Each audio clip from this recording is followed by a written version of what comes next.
My name is Javier Herrera. I'm currently the president, and I moved here in 1995. I'm Dave Downs. I moved here in 2000, July 2000, and I'm the secretary of the board. My name is George Hollis, and I've been here since 1989. I'm currently treasurer. The building was converted into an HDFC in 1992. It was part of the urban renewal program, where then, back in the 70s and 80s, New York City had a lot of abandoned buildings, and they were just simply sitting and collecting dust, and the city was paying for maintenance. So they decided to turn the buildings over to the community, and they created HDFCs. And we were part of that program, so we were converted into one in 1992. The Lower East Side was not very much fun. It was like a wild, wild west. It wasn't that much of friendly, you know. Before 1992, there was drug activities, prostitution. This building was slated for demolition.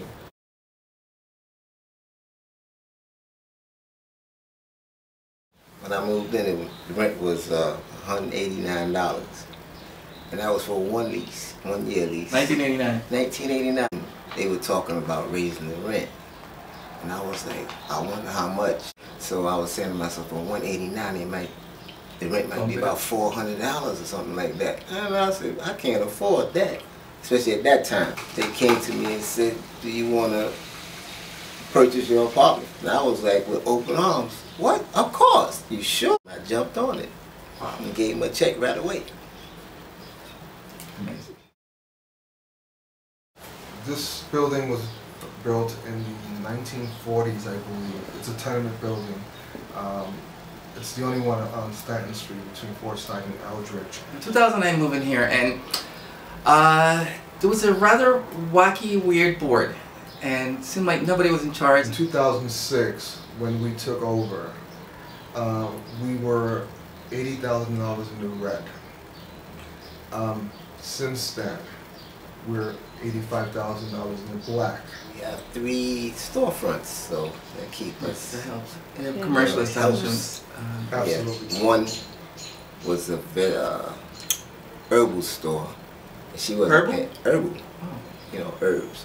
Okay. And she wasn't paying rent, but she was nice. And then we had Pat, who was a family law lawyer. We also had a non-profit school. Oh right, the school. I remember that. Yeah. It was empty for a while too. I remember it being empty a lot. Primarily, our business is art galleries, because we're next to Soho. Right. Only Thursday traffic. Thursday night traffic, which is gallery night. Yeah. But they're cool. And artistically, yeah, it's great for the community. A third of our shareholders are Asian, which was a problem with communication.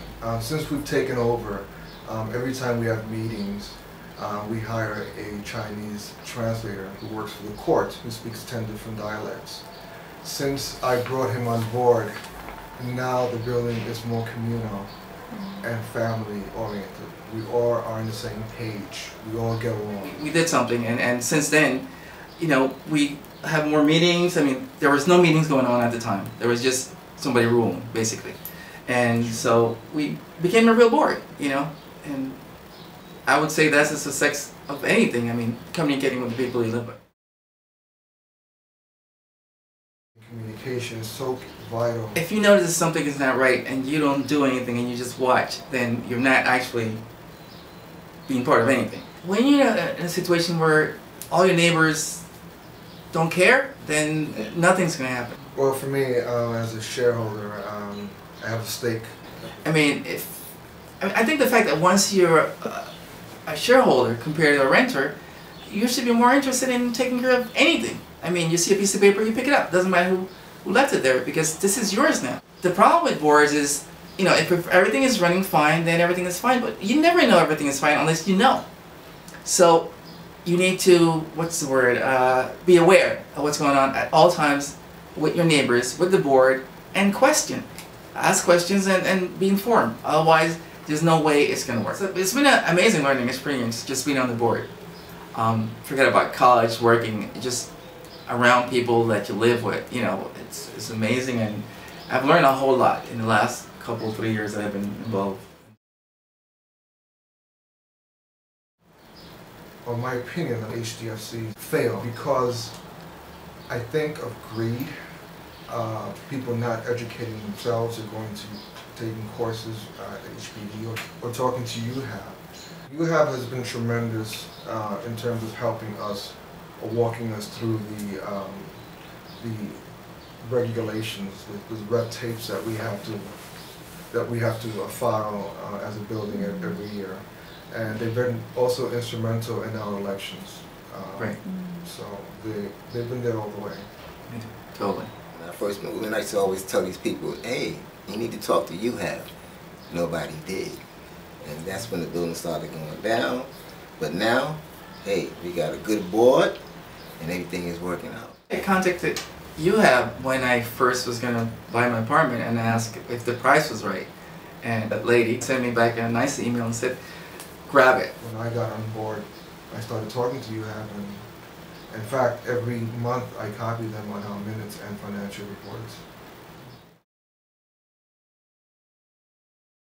Coming to New York and going to college and still not being able to afford anything at these crazy prices in New York, you know, it was like a miracle, a gift that somebody would say, hey, here's an apartment, you can own it in 2 years if you want. I was like, what? At what prices? Blah, blah, blah. You know, renting apartments in New York was the worst, ridiculous thing I've ever heard in my life. But now that I own, I mean, it gives you pride. Once you own something, you take care of it, and you protect it, and you enhance it.